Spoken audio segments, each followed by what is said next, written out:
नमस्कार, माझं नाव जयश्री शशिकांत मोरे। आज आम्ही हे प्रशाळेमध्ये असं शिकलो, खाकरा बनण्याची पद्धत शिकवली आम्हाला सरांनी। त्याप्रमाणे आम्ही सगळं प्रयत्न केला। त्यामध्ये आम्ही गव्हाचं पीठ, थोडासा रवा, मैदा आणि डाळीचं पीठ हे एकत्र घेतलो। त्यानंतर मीठ चवीपुरतं आणि लाल तिखट टाकलो, हळद, पुन्हा थोडासा ओवा आम्ही मिक्सर वाटा काढून मध्ये एक टाकलो। नंतर पूर्ण ह्या पिठाला इतकं फेटून घेतलो, एकजीव केलो सगळं।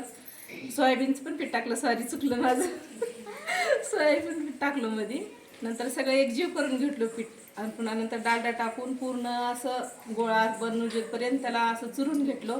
नंतर थोडं थोडं पाणी टाकून जसं आपण पापडाचं पीठ बनवतो त्याप्रमाणे ह्याचा गोळा तयार केलो।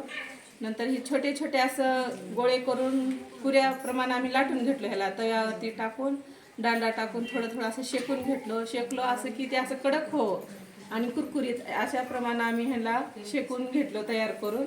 त्यानंतर जेवढे सरने आम्हाला सांगितलंय त्याप्रमाणे आम्ही हे केलो, कोशिश केलं की हो म्हणून।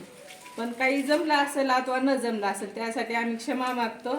आणि जरी काही चूक झाली असेल तरी सरांनी पण आम्हाला क्षमा करावी हीच विनंती करते। धन्यवाद।